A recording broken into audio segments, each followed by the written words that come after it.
Ladies and gentlemen, I am grateful, Joe Wilson, member of the Helsinki Commission, to call to order the Helsinki Commission hearing, Iran's support for Russia and lessons learned from Ukraine. The United States will begin with opening statements, and then I'm really grateful. I'm confident that our member of the House of Lords, Senate, will be here any second. And so Senator Whitehouse, I believe, is on the way. And I'm grateful to be here with Congressman Elsie and also Congressman Dr. Murphy. And we'll be having people coming forth. And then I want to pre-apologize. We have votes at some time. And so we may be recessing, but we'll be back. With that in mind, the United States is addressing the nuclear threat of Iran, along with the axis of the Iranian regime, war criminal Putin, and Chinese Communist Party, working together to threaten American families. Over the past several weeks, with President Trump's leadership, the strongest military in the world has decimated the murderous regime in Tehran. Unsurprisingly, war criminal Putin has aided the terrorist regime in Tehran.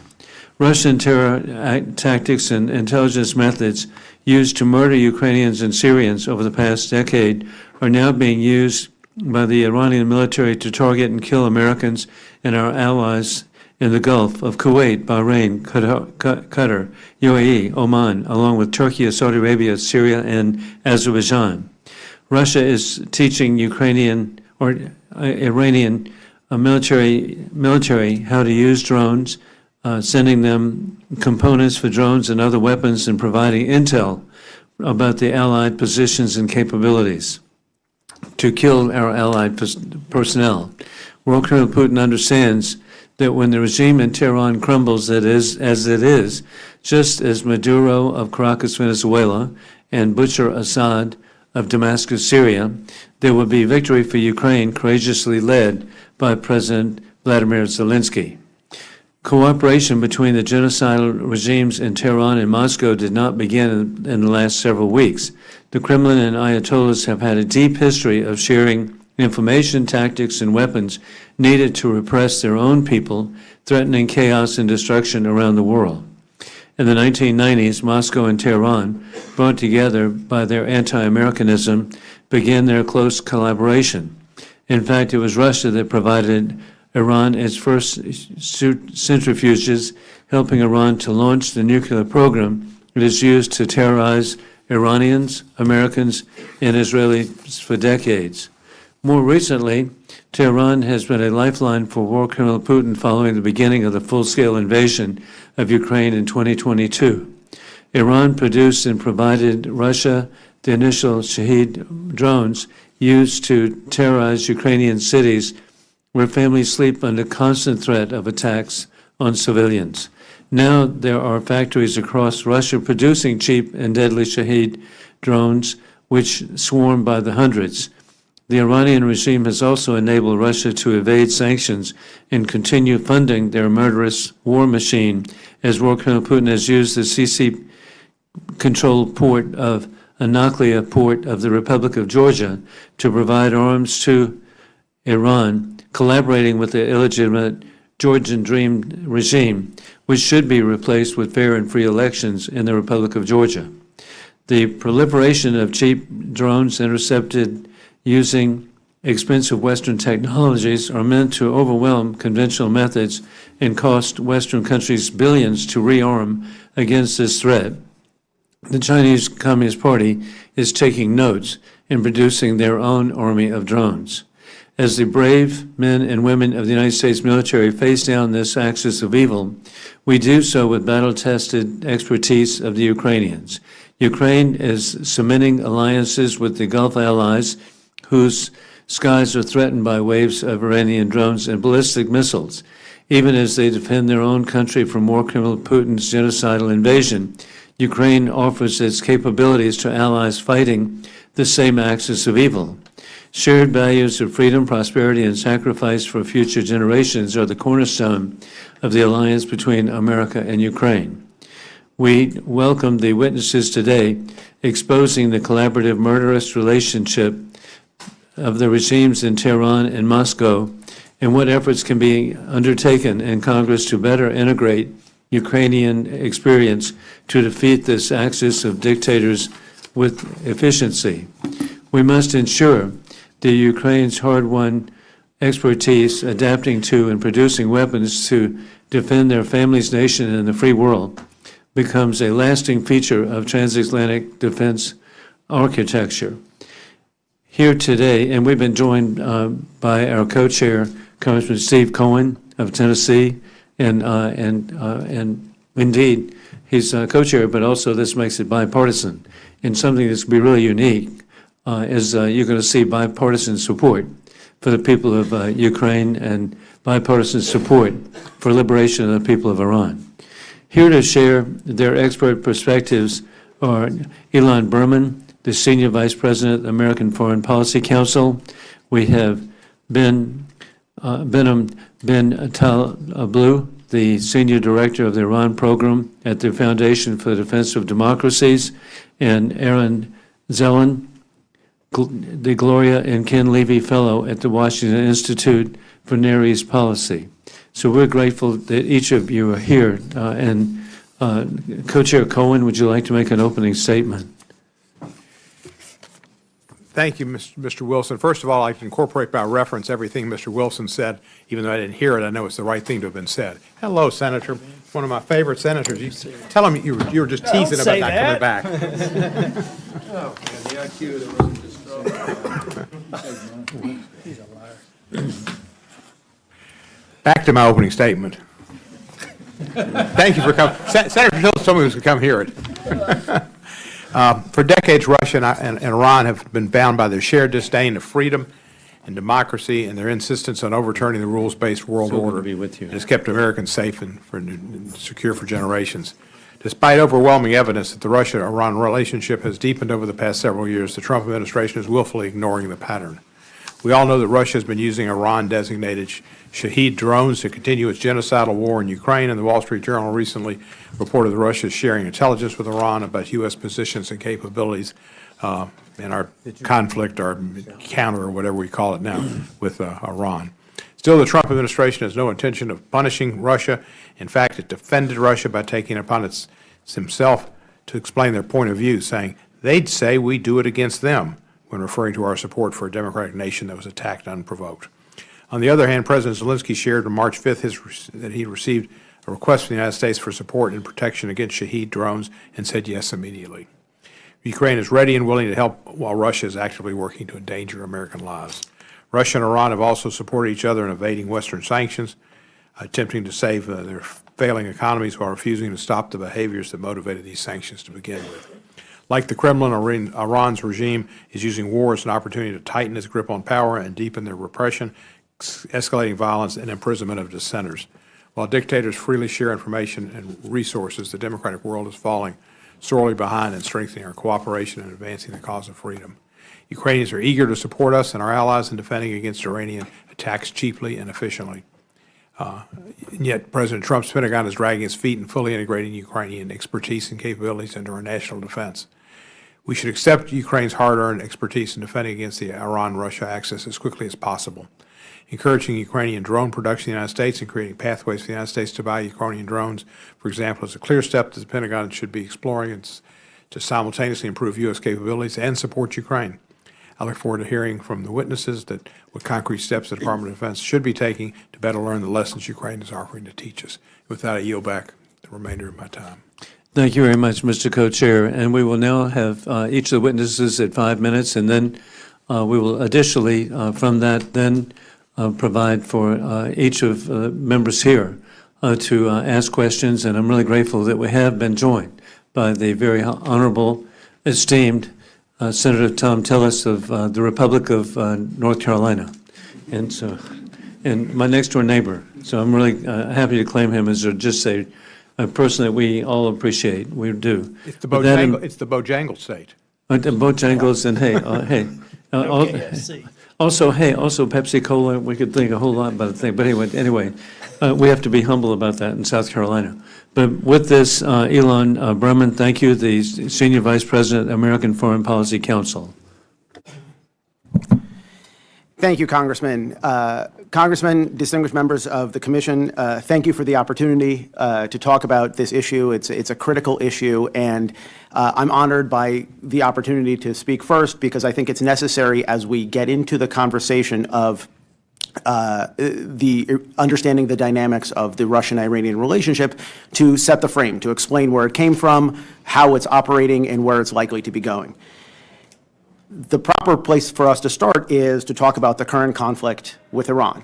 This is fundamentally an effort by the United States, by the Trump administration, to address the gravity of the threat, the multifaceted threat that the Iranian regime poses to the United States, to America's regional partners, and to the international community at large. But it's also, in many ways, a stress test of the international partnerships that Iran has built over preceding years.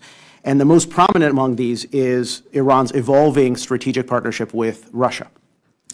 Over the past 7 weeks, Russia has materially aided the Iranian regime in its fight against the United States in a number of ways. It has provided Iran with vital intelligence that's improved the regime's targeting of Israel, as well as U.S. forces and American installations in the region. It has supplied Iran with components for upgraded Shahed drones that are designed to improve navigation, targeting, and resistance to electronic jamming. Very importantly, these are innovations that Russia has developed through its own experiences in its war of aggression against Ukraine, that it's now transferring in terms of technology and know-how to the Iranian regime. And Russia has also provided Iran with tactical advice, including guidance on how many drones to deploy per strike, at what altitudes, mirroring the mass drone swarms that it uses in Ukraine. As a result, Iranian strike patterns that we saw at the beginning of the war closely resembled Russian operations, with waves of drones targeting infrastructure and radar, followed by precision missile strikes on command and control systems. This extensive assistance reflects the depth and the vibrancy of the contemporary Russian-Iranian relationship. And it's a partnership that's become a defining feature of Iranian foreign policy, as well as the emerging axis of upheaval that's now arrayed against the United States.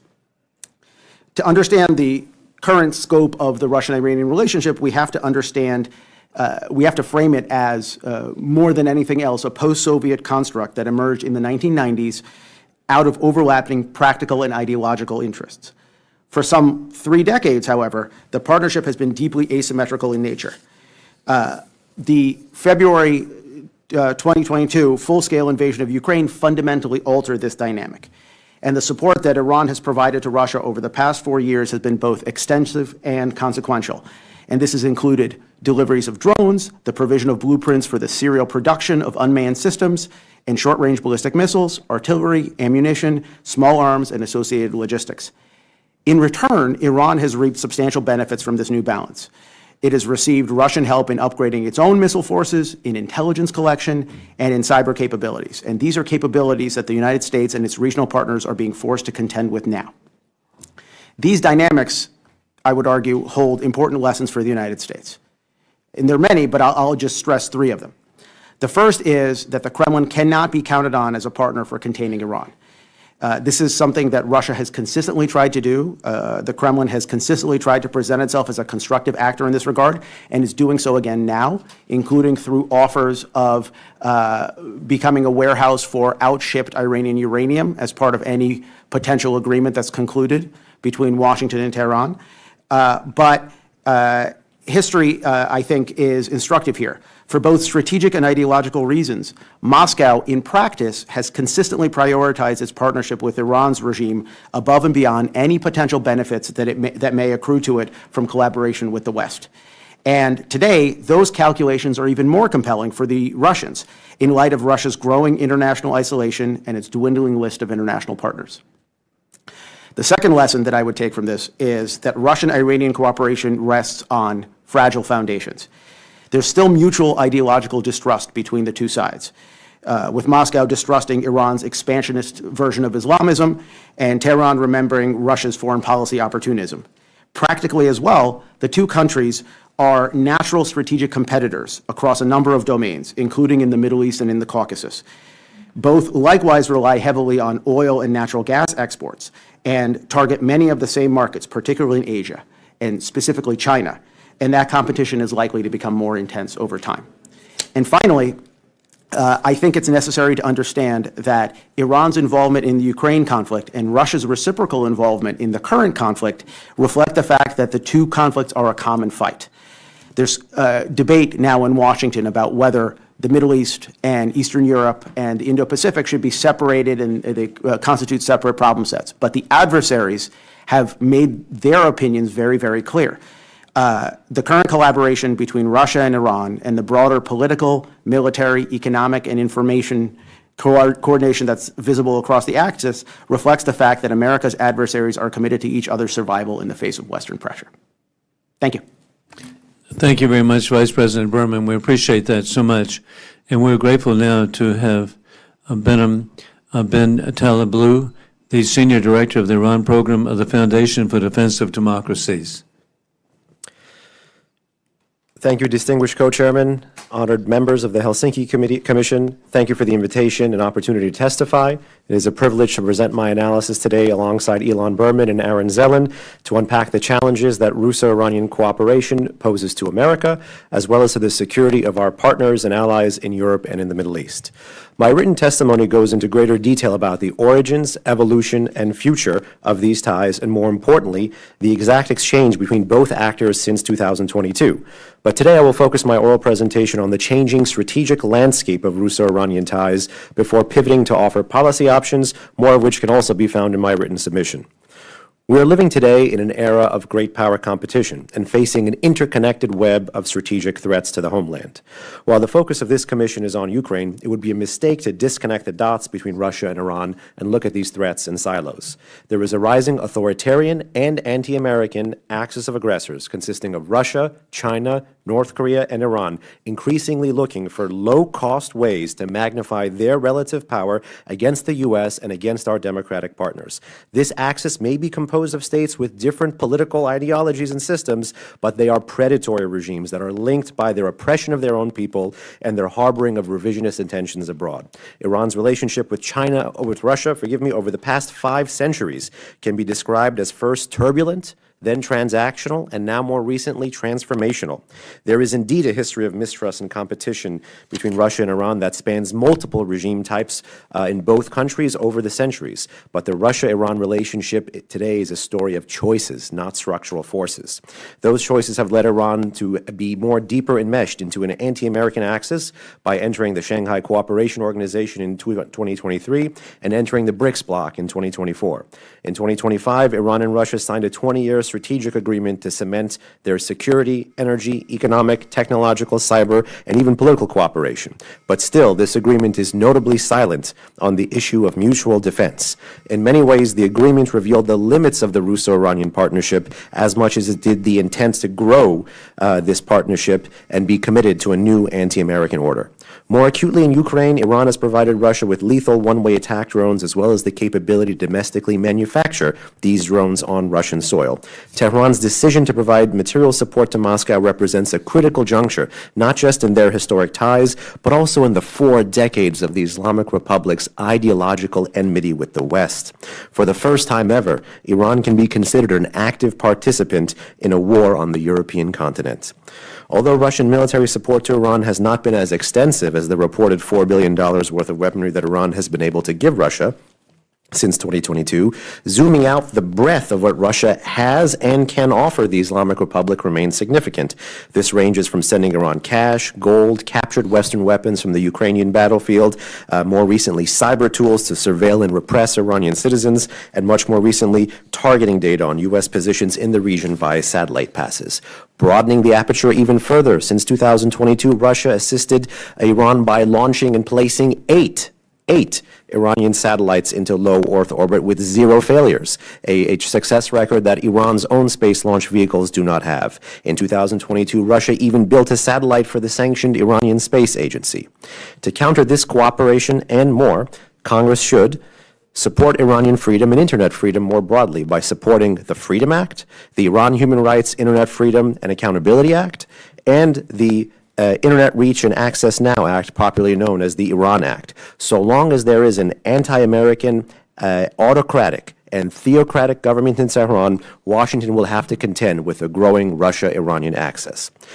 More recently, the Congress could draw on battlefield lessons learned by countering Iranian drones in Ukraine by building on the Joint Interagency Task Force, JITF 401, established by the last year's NDAA. Congress can review and renew this mandate and build on it for an independent congressional review of its findings and amend it to include for specific references learned from the Ukrainian theater that could be applicable to the Persian Gulf and broader Middle East and CENTCOM AOR for detecting and defeating Iranian and Russian unmanned aerial threats. Additionally, Congress can exercise greater oversight of legislation they have already passed in a key 2024 supplemental bill with funding for Ukraine possessing Iran-related provisions pertaining to counterproliferation, human rights, and even oil sanctions. These provisions are known as the Fight Crime Act, the Massa Act, and the SHIP Act. What is their status today? Congress should also not miss an opportunity to build on multilateral victories that it has already achieved, rather than letting them atrophy, like the snapback of UN sanctions on Iran, which Russia declared it will not recognize. It should never miss an opportunity to put the evolving Russia-Iranian relationship into bright lights for the American public, for the Iranian people, for the Ukrainian people, and for the world, and to pressure, name, shame, and punish this cooperation wherever it manifests itself. On behalf of the Foundation for Defense of Democracies, thank you for your time, attention, and the opportunity to testify. I look forward to your questions. And Director Telleblue, thank you very much. And we now proceed to Aaron Zellen, who is the Gloria and Ken Levy Fellow at the Washington Institute for Near East Policy. Thank you to co-chairmans Wilson and Cohen and the commissioners for giving me the opportunity to testify today on Iran's support for Russia, lessons learned from Ukraine, and the broader context that not only affects our allies in Europe and the Middle East, but also the broader Asia-Pacific theater. Since the U.S. and Israel launched their war on Iran and its proxy network on February 28th, Russia has reversed the flow of support that Iran had been providing Russia in its all-out war against Ukraine since 2022. Russia has been supplying Iran with parts to modify Shahed drones, providing improved communications, navigation, and targeting capabilities, while sharing its accumulated experiences from using drone swarms against Ukraine, including advice on how best to launch coordinated multi-drone attacks. Russia has also been providing Iran with targeting intelligence on the locations of U.S. warships and aircraft. Outside of direct military support for Iran, Russia has also indirectly benefited. The war has drained supplies that Ukraine needs in defending itself against Russia, but diverted U.S. diplomatic attention from Ukraine, and as a consequence of the Strait of Hormuz being closed, has produced higher oil prices and increased export opportunities that boost Russia's ability to pour added income into its military spending for its continued military campaign against Ukraine. While Russia has certainly taken advantage of this war, it has also provided important opportunities for the Ukrainian government to build new ties with the Gulf states and Syria as well. In late March, Ukrainian President Volodymyr Zelensky embarked on a high-profile tour of the Gulf region, signing security partnerships with Saudi Arabia, Qatar, and the UAE. Ukraine agreed to provide Gulf states with its complete air defense system based on its experiences dealing with Russia's use of Iran's Shahed drones. In quick order, Zelensky dispatched more than 200 Ukrainian counter-drone specialists who helped directly shoot down Iranian Shahed drones across several Gulf countries beginning earlier this month. This is an important early step for Ukraine in undermining Russia in the Gulf. Russia is no longer seen by Gulf states as a neutral actor, but as a participant in the war on Iran's side, opening opportunities for Ukraine to attract investment, scale production of its defense industrial complex, and weaken Russia's position as a traditional player in the Middle East arms market. Additionally, Ukraine has leveraged the collapse of the Assad regime to build new diplomatic relationships with Syria. Zelensky even visited Damascus just a few weeks ago. Ukraine's foreign minister framed the Syrian opening explicitly in anti-Russian terms, stating that the collapse of Assad's dictatorship, quote, significantly weakens the expansionism of Russia, which for years used Syrian territory, its resources, and people as a foothold to spread its destructive influence in the Middle East, end quote. During the most recent meetings earlier this month, issues related to joint security were discussed, logistics related to securing trade and maritime routes, and food security related to grain transfers from Ukraine to Syria as an alternative to Russia. Since the two countries have restored diplomatic relations, bilateral trade has increased ninefold in just the past 16 months or so. This is all crucial since even after the U.S. completed its full military withdrawal from Syria last week, Russia maintains a small foothold in its bases on Syria's Mediterranean coast. Therefore, an easy win for U.S. policy in the region that undermines Russia and indirectly Iran while bolstering U.S. security architecture in the region is to push Syria to ask Russia to leave its bases and have Ukraine replace them as a security partner.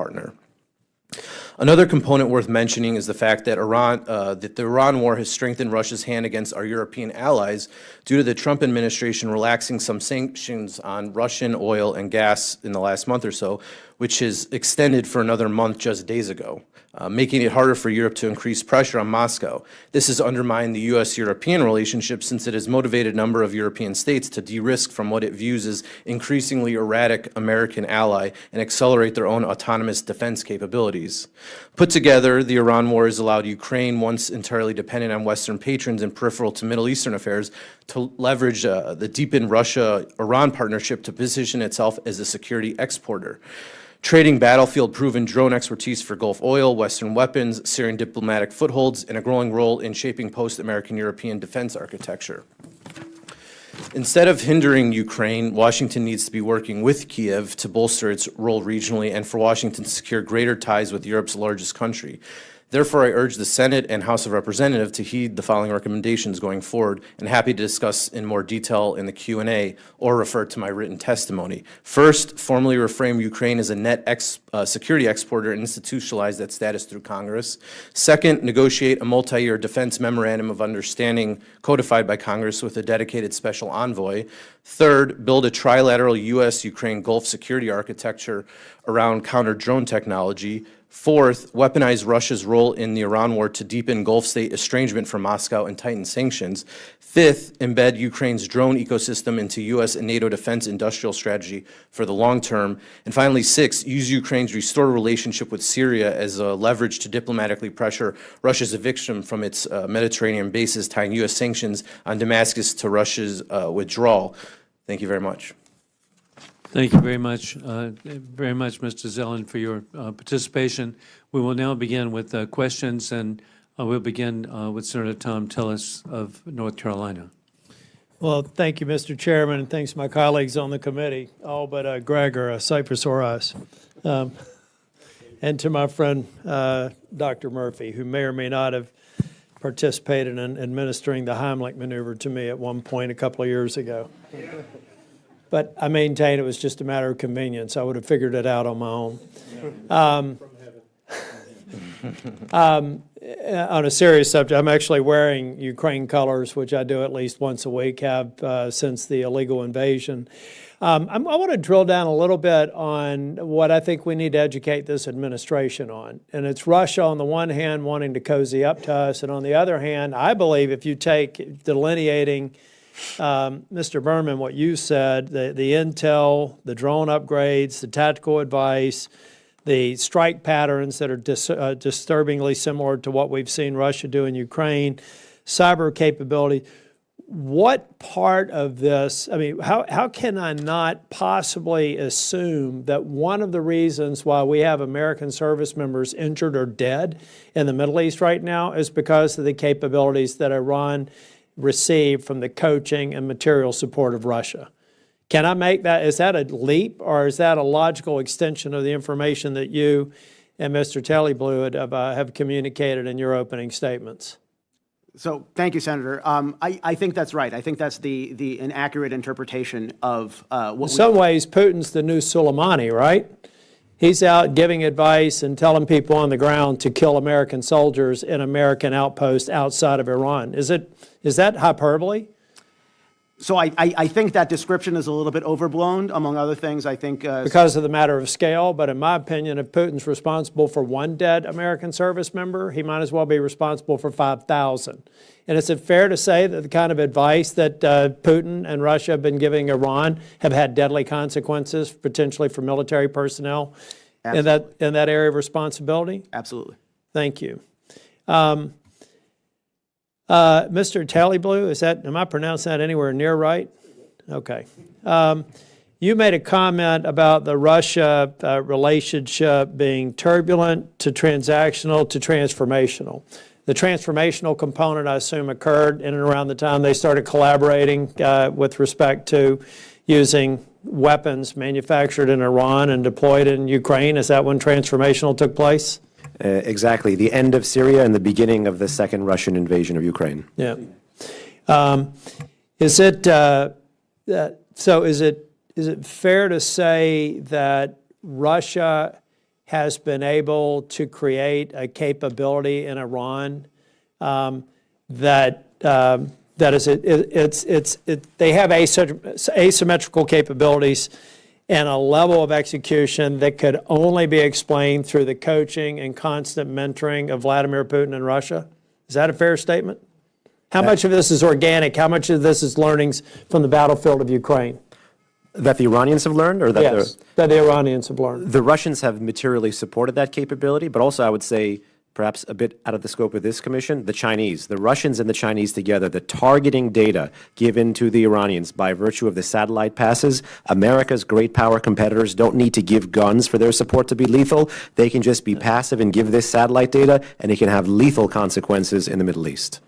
Mr. Zelen, you were talking about, as I understand it, in Syria right now, Russia is it's really rich coming from Russia. They're kind of keeping the peace. What are they really doing in Syria now? Right now in Syria, they're just sitting in their bases, to be honest. They're not actually providing any training or help with the new Except Syrian that they government. have the benefit of presence there, but their presence Exactly. has never produced a positive outcome, in my opinion, No, including in Syria. No, they helped with the Assad regime killing 1 million plus Syrians during the civil war prior to the overthrow in 2024. You know, what I want to do, I appreciate being able to come over here, and Mr. Chairman, I appreciate you calling on me to ask questions. You know, we're trying to communicate very clearly and plainly to our colleagues in Congress that Russia is a bad actor. Russia is killing thousands of people on the Ukrainian battlefield. They're responsible directly and indirectly for the deaths of thousands of people in Iran and American service members. And we've got to continue to communicate that message. Vladimir Putin is not an honest broker. He's a liar. You can tell when he's lying when his lips are moving. And the last thing we should be doing is try to build any kind of relationship with this man who is responsible for untold deaths.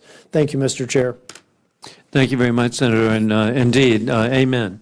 With that unbiased view of what the senator said, I'm really proud of him. But anyway, we're going to proceed now to co-chair Steve Cohen, and then we'll actually recess and come back for Congressman Elsie and Congressman Murphy and myself. So, Mr. Co-chair. Thank you. Appreciate it, Mr. Chair. The missiles the Shahed missiles, they were originally developed by Iran, were they not? Drones, yeah. Drones, I'm sorry, yeah. And they sent them to Russia. Correct. And then Russia has improvised upon them and improved them? The Iranian cooperation also included the transfer of blueprints that allowed Russia to create serial production of Shahed-class drones in Russia at this industrial zone called Alabuga. But the Russians haven't just produced them at scale, they've also iterated and innovated on those designs based upon their firsthand battle experience on the front lines with Ukraine. And the Ukrainians have a counter drone that is it effective against these Shaheds or Shaheds or whatever? Yes, to a point, because there's a scaling issue, but Ukraine has figured out over a very hard-fought 4 years that the way to intercept and to deal with these swarms of Russian drones is not through the use of costly interceptor missiles, which they simply cannot buy at scale and they can't produce, but rather to create interceptor drones. So what they've done is they've created a very rapid defense innovation cycle that allows them to create capabilities that can keep pace with what Russia's doing. And they've offered this, as I understand it, to the United States? Correct. Has the United States had a response that you know of? Not that I know of. Either of you know of the United States response? Not that we know of. No, my understanding is that there's been some ignoring of it, even though the U.S. should take the lessons learned from this for our own defense, but also other allies we have in Europe as well as in the Middle East. Can you imagine a reason why they would not accept them? Is it just haughty? I'm not sure.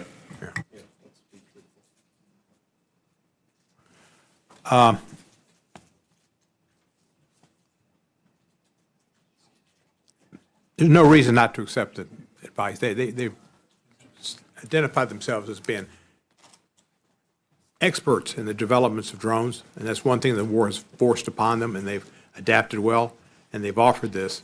And not to accept it is to potentially incur loss of American life. And the idea that we wouldn't accept it is unexplainable. But it's something that we should benefit from. And I yield back the balance of my time.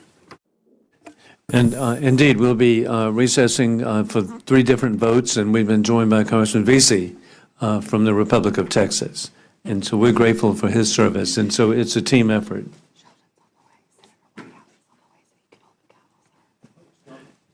And I believe Senator, we'll recess and then actually, Senator Sheldon Whitehouse is on the way to preside as we're voting, so you can continue. However, thank you.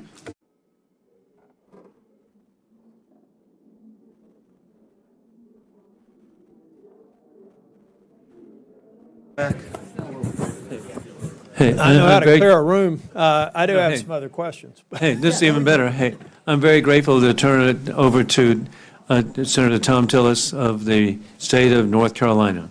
Thank you. And you know I love South Carolina. It's a cute little state. It's going to be just like North Carolina when it grows up. Hey, North Carolina is a valley of humility between 2 mountains of conceit, South Carolina and Virginia. Actually, I will, just so that we can keep the discussion going and then my colleagues have to vote.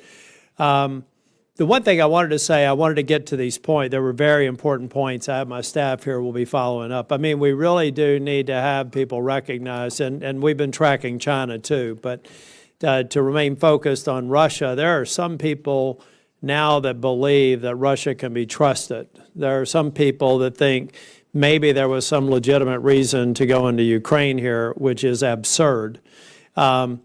And I feel very strongly that we have to communicate to our colleagues in the administration that you can't trust Russia. They are murderers. I've been to, Ukraine and Bucha, and it's real. In fact, I'm going to be going back there before I end my tenure in the Senate. The other thing that I think it's important to look at is exactly what I think Mr. Zelen said. What an enormous capability. Ukraine went from being attacked. I remember the intelligence estimates before the invasion when the lying Vladimir Putin said they were just doing a special exercise. They were massing at the border, it was no big thing to watch here, and then I went to a special military operation. We were getting briefings back then that estimated that Ukraine would have air superiority within 72 to 96 hours and have control over whatever ground they wanted in Ukraine within a matter of weeks. Our estimates were way off. And they were probably off for 2 reasons. One, we had no earthly idea how much in disrepair the officer corps were for Russia. They just didn't know how to fight. They're incapable of doing multi-pillar complex operations like we do in our sleep with our allies on a repetitive basis. They were weak. And Russia and Ukraine proved to be enormously strong and resilient and courageous. And so now, we've got a country that was invaded that's become the largest, most lethal, sophisticated army in Europe. And they're still holding off this so-called near-peer competitor, the United States. Well, we clearly now know that the only reason they're even a near-peer competitor is because of their nuclear arsenal. It's certainly not because they have a conventional force that couldn't be dealt with. But having said that, they are building a relationship with Iran that is deadly and having deadly consequences on the battlefield in Iran and in Ukraine. And the testimony that you all are providing, I think, is very, very important to be heard on both sides of the Capitol, because we can never change our posture towards a totalitarian. And that's what Vladimir Putin is. I guess the question that I had, Mr. Zeldin, that I didn't have time, I was taking my notes back. I have my staff here to follow up. But what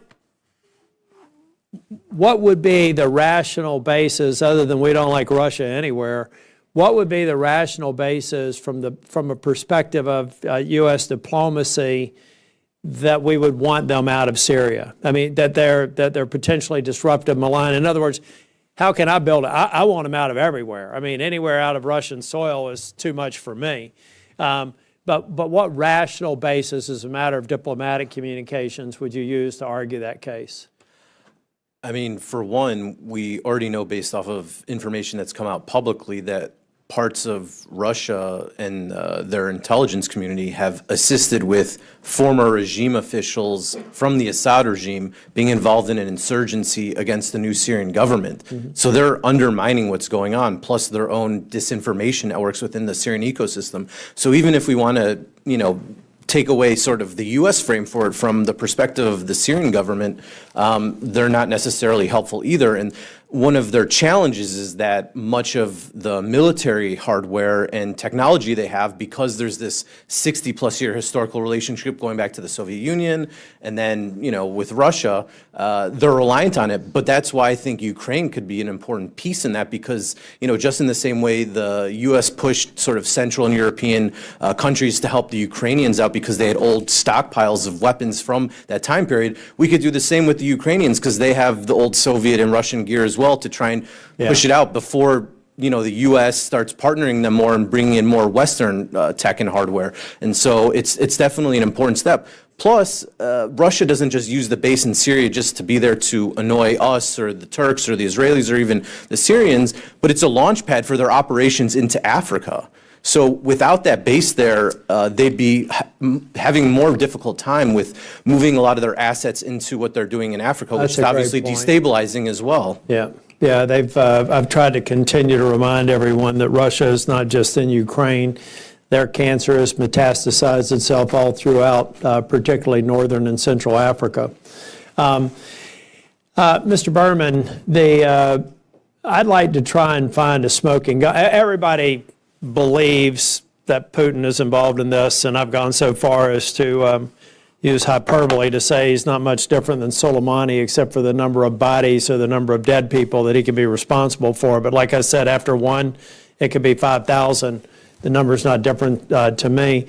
But how do we actually connect those dots? Where if I want to, intuitively, their actions, I think, have resulted in some of the strikes that you've seen outside of Iran. Their actions have resulted in the injury and death of American service members. Is there any way to really kind of come close to connecting the dots, close to a smoking gun, to say, but for Russia involvement, it would have been less likely that those operations would have been successful?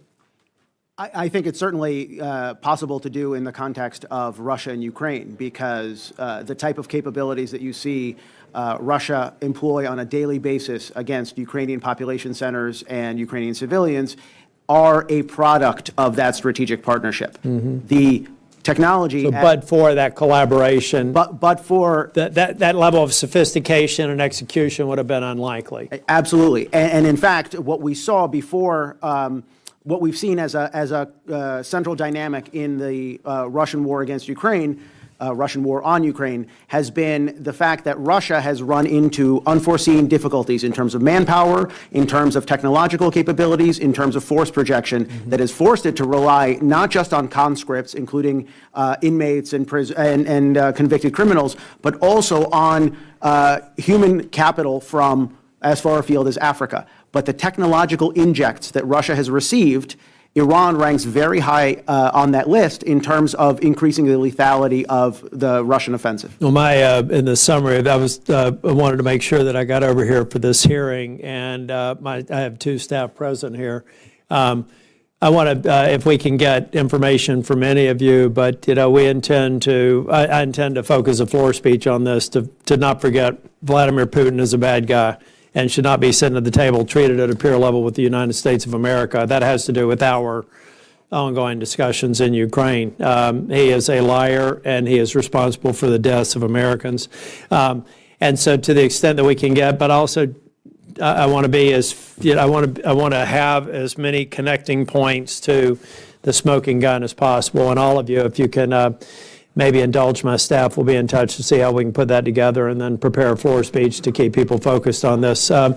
Senator Whitehouse, I inadvertently became an interim chair while you were on the way over here. Our colleagues in the House have had to go to the chamber to vote 3 times. I'm supposed to pass the gavel to you, I And hear if you've they- been doing a superb job. You know what? I love it. You know, it's kind of like I've gotten a lot of questions in. I went into overtime. I didn't get admonished. Normally I get admonished. But if they're not back by the time you complete your questions, I think you can put them in recess subject to the call of the chair. I will do so. Senator Whitehouse. Thank you to the witnesses for being here. If you need any clearer example that Ukraine is a friend to the United States and Russia is our enemy, look no farther than the war in Iran. Russia is assisting Iran in targeting American troops, while Ukraine is helping U.S. forces and our allies in the Gulf defend against those Russian-guided Iranian attacks. Iran sent Shahid drones to Russia to use in their attacks on Ukraine since 2022. Moscow is repaying the favor to Tehran, assisting Iran's war effort with intelligence, targeting data, and combat drones. Moscow also provided Iran with satellite imagery used in the March Iranian drone and missile strikes on U.S. planes and personnel at the Prince Sultan Air Base in Saudi Arabia. These attacks injured multiple U.S. service members, guided in with Russian intelligence support, and led to the death of one soldier, Sergeant Benjamin Pennington of Kentucky. On April 5th, President Zelensky stated that Moscow is also giving Iran satellite imagery and intelligence data on Israeli energy infrastructure sites to help Iran bomb our ally Israel more precisely and successfully. Russia is also suspected of sending drones in road shipments disguised as humanitarian convoys. Despite the battle Russia is waging against Ukraine, which is taking all its energy and resources to defend itself against, Ukraine still comes out to support friends in need, demonstrating yet again their worthiness of our continued and loyal support. Just one day after we requested assistance, Ukraine sent a team of drone experts and interceptors to the Middle East, working to support U.S. forces in Jordan and other locations. Ukrainian trainers shared expertise in countermeasures, electronic warfare, and best techniques for shooting down Iranian drones. Zelensky's diplomatic engagement in the Middle East has led to security agreements to provide Ukraine's battlefield-tested technologies and experience to Saudi Arabia, the United Arab Emirates, and Qatar. And Ukraine has started defense talks with Jordan, Bahrain, and Kuwait. The assistance includes not just interceptors, but entire drone and anti-drone systems that include software, training, electronic warfare systems, and even maritime drones. In return, these new 10-year defense deals will provide a vital alternative source of finance for Ukraine's defense industry. So, Russia arms our adversary, aids lethal attacks on American military and civilian targets, assists the attacks on our friends and allies in the neighborhood, while Ukraine offers us and our allies its hard-earned expertise and help. the contrast could not be more clear. One other point of moral comparison here is that Vladimir Putin targets maternity hospitals for bombs. The Ukrainians, by contrast, even tried to spare the horses that the Russian army was using in cavalry charges against Ukrainian positions. You could see from the drone videos that they were using the drones to spook the horses. So the horses would throw the soldier so that the Ukrainians could then attack the Russian soldier without harm to the horse. You know, there's something about a people that will go to that level of trouble in the middle of a war to protect horses up against people who, as the aggressors in a war, think that maternity hospitals are a proper target for rocket and bomb attacks. I don't know why this is not more clear to the administration, but I think it's clear to the world. And I'm eager to be of help. If any of you have a brief comment in response to what I have said or a reaction, I invite you to make that comment now. And if no House members have arrived, we'll then go into recess. But please proceed. We'll just go right across. Sir, I agree completely, and I think the way Ukraine has been prosecuting the conflict speaks volumes, not only about the moral imbalance that you see in the conflict, but also about the stakes that are involved. And when I meet with Ukrainian officials, when you meet with Ukrainian officials, I hear the same refrain repeatedly, which is that Ukraine is the tip of the spear of a larger problem, right? Ukraine is fighting as the front line against Russian revisionism. And I think that is a message that needs to be heard clearer here in Washington. It's certainly a message that's being heard on NATO's eastern flank, where there are countries in the Baltics and countries in Eastern Europe, Central and Eastern Europe, that are arming because they hear and they feel a bear at the door, the way the Ukrainians do. And I think we do them no service in terms of our partnership if we don't recognize that fact that Russia may have begun with Ukraine, but it won't end there. Yeah, agreed. Mr. Talbot? Just very briefly, because I wholeheartedly agree with what you said, sir. Looking at most military conflicts, there's seldom the opportunity to marry your head and your heart, your strategy and your values. And both in the Ukrainian theater as well as in the Middle East, we have that opportunity. We just have to see it for what it is and not disconnect the dots. It actually takes effort and time to disconnect the dots. And that's where I really do feel like Uncle Sam is making an own goal or is working on an own goal there. I mean, just think about materially for a second. The defense industrial base of Ukraine, strength to that is strength to our defense industrial base. In terms of the battle tactics, the knowledge gleaned against unmanned Iranian aerial threats and unmanned Russian aerial threats is a boon not just to us, but our partners in the region who we have spent so much time and money, like the Gulf Cooperation Council states like Israel, to try to help in this exact space. So whether we're looking at this through the strategic lens or all the correct moral lenses that you mentioned, sir, this is a huge value add in the plus column. Mr. Zelen? I have to hardly agree with everybody else on this panel, too. You know, Ukraine is a true friend of the United States, whereas Russia is duplicitous.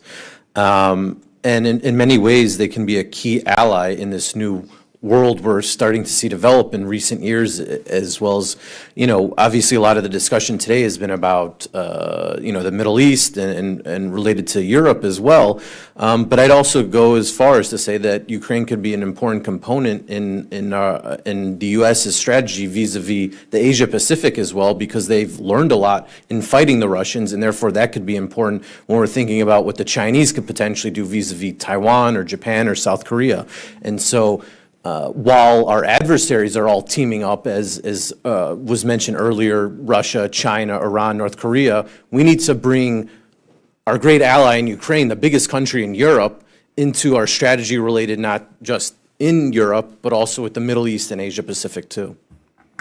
Be nice if we could encourage their rapid entry into the EU as well and get a defense agreement that would be akin to NATO Article 5 so that this doesn't recur. I'll make one additional point while we have a moment, which is that I think that there are elements of the American press who have bought into a false Russian narrative that Russia is actually winning this war. When you are sacrificing 35,000 soldiers a month into the meat grinder of the line of contact, it's hard to say that you're winning. I am sick of reading about the fall of Pokrovsk, as if something important happened there, as if Russia took over a city. For starters, Pokrovsk is mostly rubble right now. And what happens is that Russia will send a doomed small patrol into the rubble, and they will hoist a Russian flag and take a picture of it and send that out, and within half an hour they're all dead. But the picture goes out, and Moscow believes that something positive has happened, and Moscow puts out the propaganda that something positive has happened, and you see another headline in the West, Pokrovsk has fallen. And I just think that, particularly considering their resources, everything looks like, to me, like the Ukrainians are winning. And I'd particularly salute the work that they've done on the Russian shadow fleet. I think somebody called them the Ukrainian kinetic sanctions program. And it's actually been quite effective, not only against the affected vessels, but against the insurance and support networks that are behind those ships. They have dramatically raised the cost and shrunk the availability of shadow fleet ships to feed Russia's revenue machine in oil sales.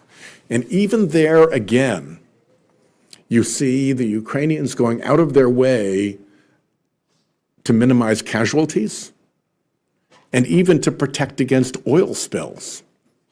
They're in a war for their lives. They were frozen through the winter by attacks on civilian electricity infrastructure. The maternity hospitals are being bombed. The Russians are kidnapping Ukrainian children and sending them to unwelcome foreign homes. And in that context of battle, they care to take the trouble to make sure that they're only destroying the steering and guidance systems of the ship. If they have figured out how to get on board and sabotage the ship from within, they make sure that they leave the explosive device in a place where, when they detonate it, it will not harm crew members. So, bravo to them, and onward with the kinetic sanctions program. And thank you again to Ukraine for demonstrating that even in the midst of a brutal attack, you can still be the humane and decent people. Ukraine makes me proud to be a human being. That's where we are. And with that, I will put the hearing into recess, subject to the call of the chair upon the return of our House friends from their votes. Thank you very much.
And ladies and gentlemen, we shall resume again with the Helsinki Commission continuing the hearing this afternoon to address the issues of so important of Iran's support for Russia and lessons learned from Ukraine.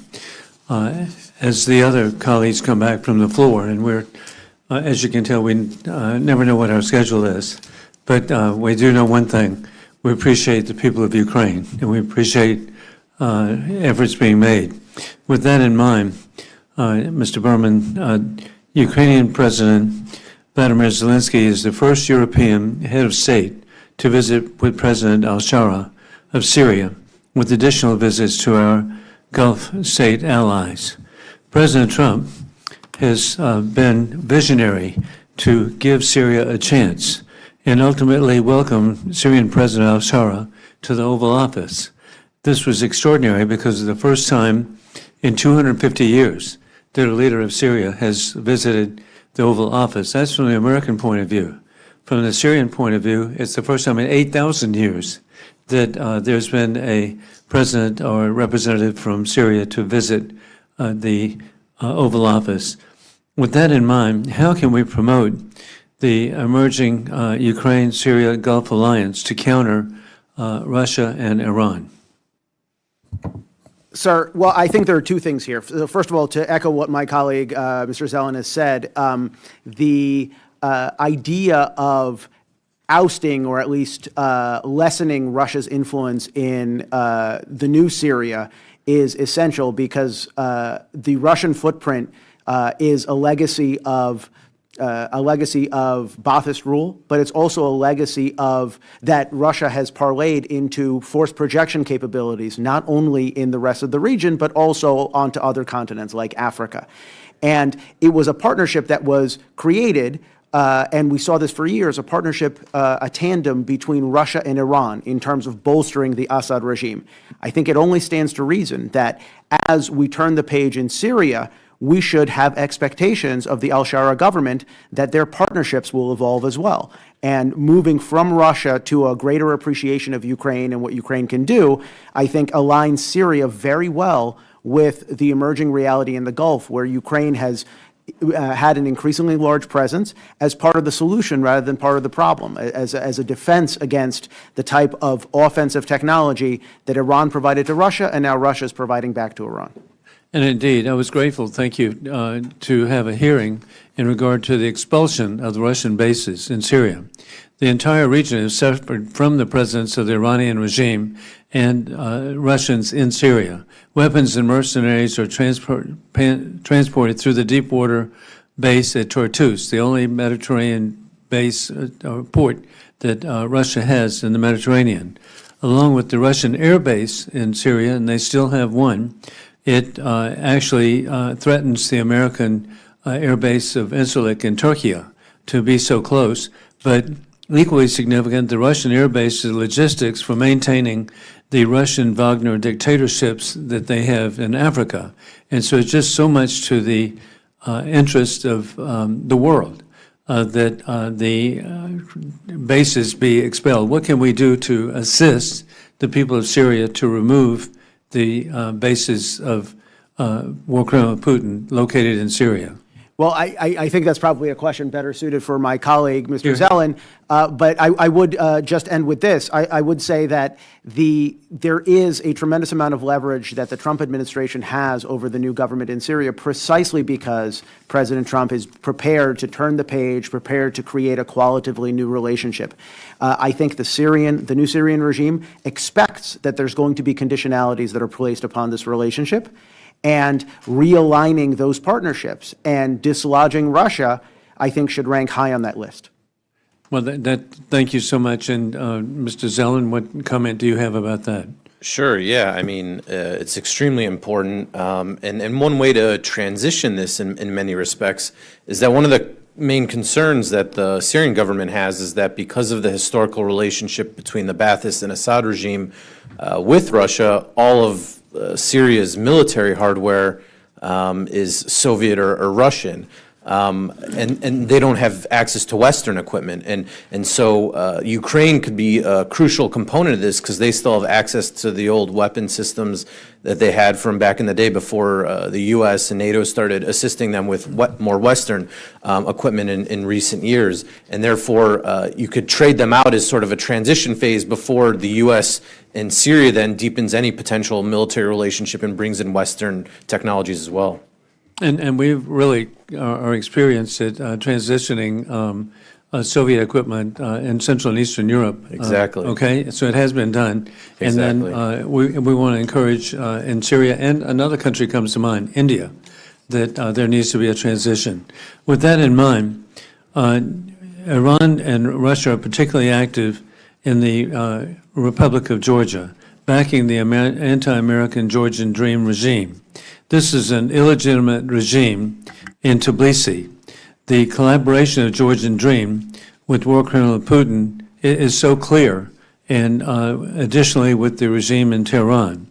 The Chinese Communist Party controls the Black Sea port of Georgia, Anaklia, and to control the rare earth trade with Central Asia.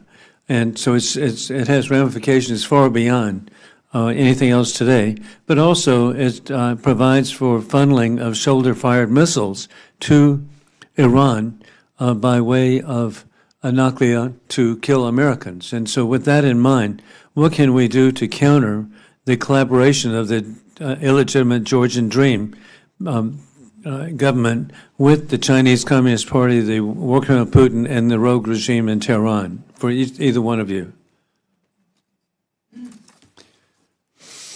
I confess I'm not a Georgia specialist, so it's always good to articulate what you don't know. I would say that in terms of the broad frame of the South Caucasus, I think the administration has made a really strategically significant play.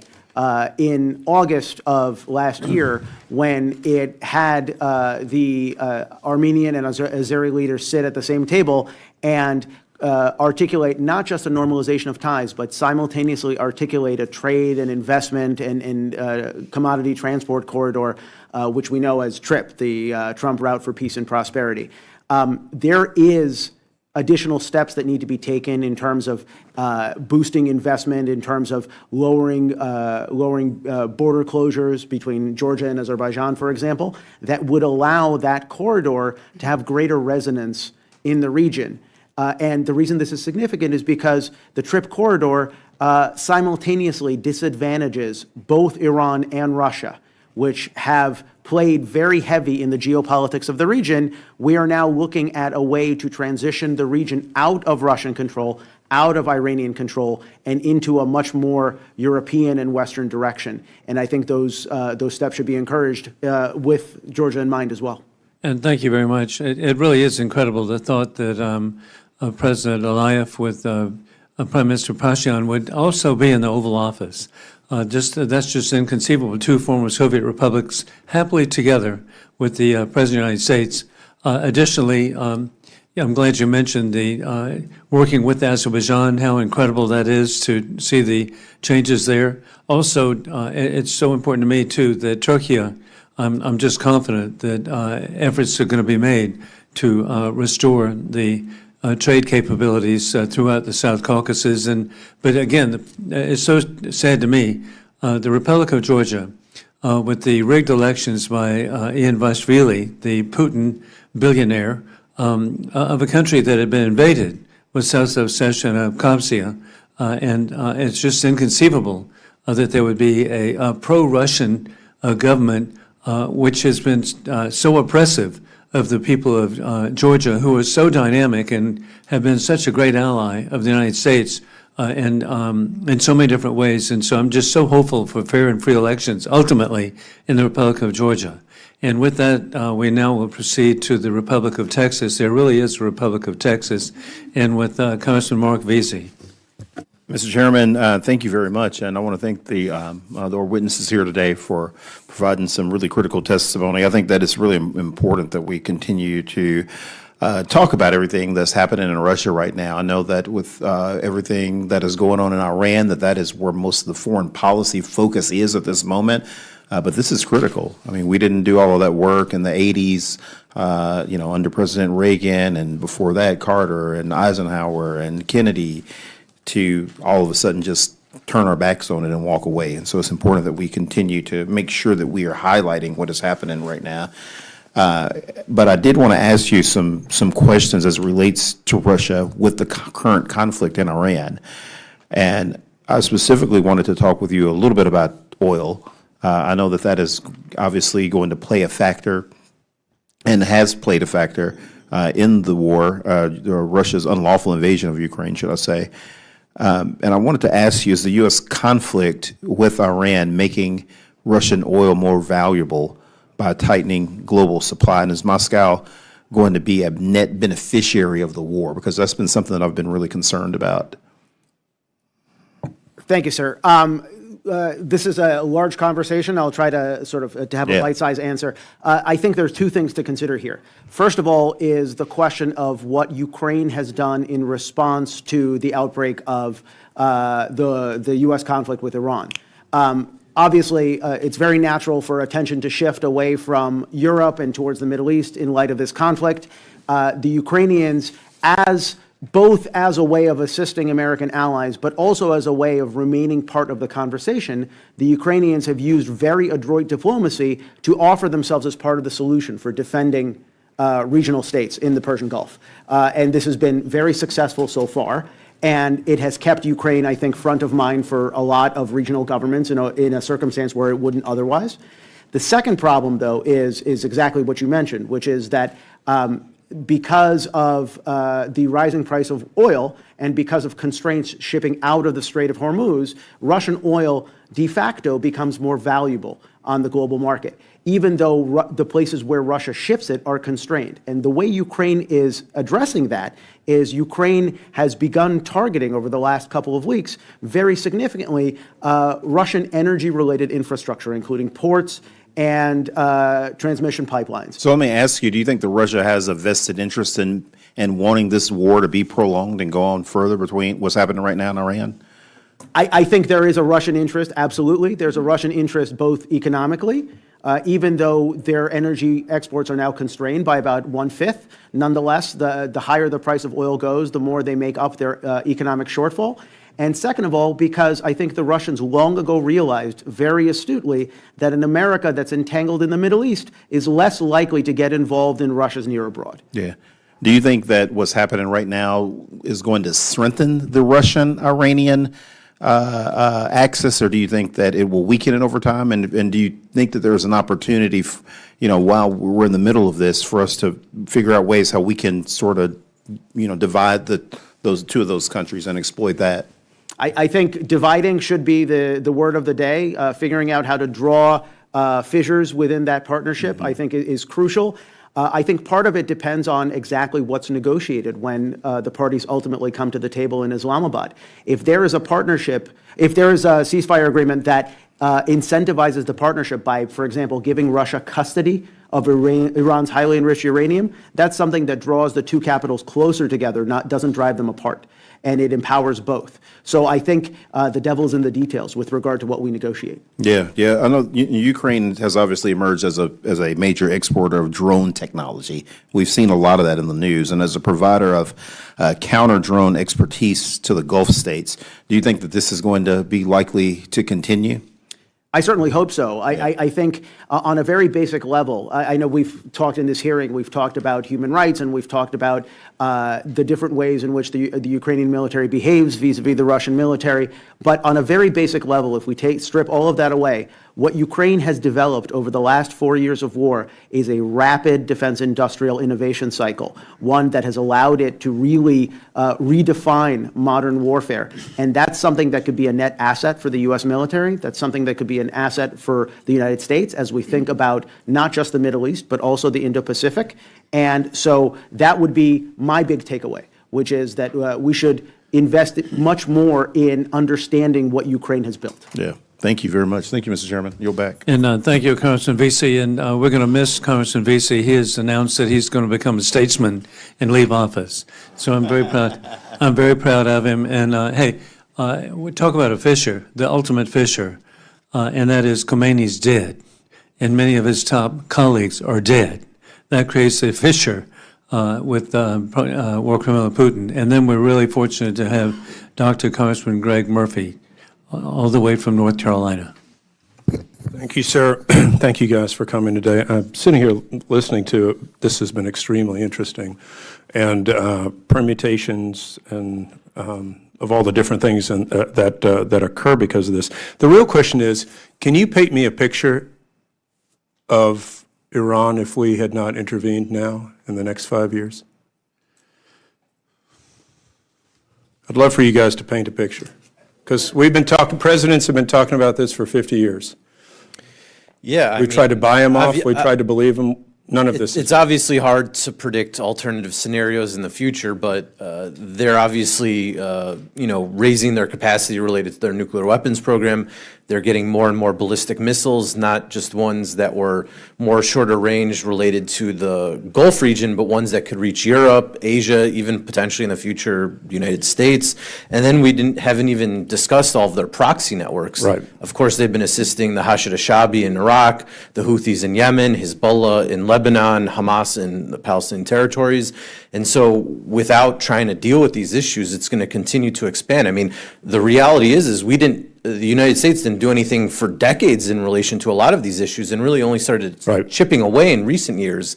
And so that's part of the reason that we're in this hole in some ways in relation to this issue. Yeah, it is hard on the American people now because, the TV just talks about gas prices. They don't talk about the possible permutations of this. And I thoroughly believe, being, an international foreign affairs novice, that I believe this interdiction has saved millions of lives. These people know no boundaries when it comes to human life. They just killed 30,000+ of their own people. And unlike China, even Pakistan, North Korea even, they would have no qualms with using a nuclear bomb because it says in their constitution, that they essentially will promote global jihad until they have one world Muslim ideology like they believe. So sad as it is, as challenging as it is, as hard as it is on gas prices, finally somebody had to say no. And now we're having to deal with the cleanup, which is hard. It's not easy, it's hard, and there's so many permutations that have happened with this. Specifically when we talk about the nuclear issue. Tell me about what you think Iran can do, how we can offload this either into Russia, how we can use Ukraine in the future as possibly a bargaining tool to let these people take the uranium capabilities away from Iran. Well, again, just to be modest about because we're in the realm of speculation, but I think the Russian strategy that they're employing, Moscow is very good at playing both the arsonist and the firefighter in a particular scenario, and that's what it's doing here. Let's remember that Russia was the one that actually incentivized Iran to pursue a nuclear will to power again under the Islamic Republic. It was the one that built out the Iranian nuclear plant in the southern port city of Bushehr, and it became for a number of years a turnkey Russian operation. This is sort of what built, upon which the edifice of Iran's current nuclear program is built. Now the Russians are saying that they can be trusted with regard to offloading highly enriched uranium, which is buried under 2 or 3 or more facilities that were struck last summer as a result of the 12-day war, offloading them onto Russian territory. I think there's a real problem because it posits that we have to have utmost confidence that the country that helped Iran advance towards a nuclear objective is going to be the one that can be the security guard, be the watchdog of preventing that same nuclear will to power. Yeah. How do you trust those people? You can't. I'd also think it's important to add that we have the scenario related to Syria under the Assad regime and the chemical weapons deal between Russia and the Obama administration, where after that deal was to bring out the chemical weapons following the 2013 red line, the Assad regime continued to do chemical weapon strikes 300+ times afterwards. And so you can't trust what Russia does or the people that Russia works with because they're duplicitous. Sure. I think a highlight of this, at least for me, I think this would be great for the American public to realize that, especially the contingent, of which I am one, who supports our efforts to support Ukraine, needs to understand that this action in and of itself is supporting Ukraine because we're pulling resources away from Russia as Russia is trying to support Iran, and that as an intermingled, not a triangle, rhombus, whatever you matter, as many sides as you wish, so much interconnectivity with trying to unbalance what was an unfair balance in Russia's favor. So thank you, Mr. Chairman. Thank you. Excellent discussion, gentlemen. Yield back. And indeed, thank you very much, Dr. Murphy. For a novice, you're doing very well. And at this time, we will be concluding, but I want to thank the Organization of Security and Cooperation in Europe Helsinki Commission staff for getting everyone together. I want to thank our witnesses, and as we conclude, I'd like to get a picture with, particularly with Mark Vesey and the two of you, and even Dr. Murphy and myself. And so we'll gather up here, and we are adjourned. Thank you, sir.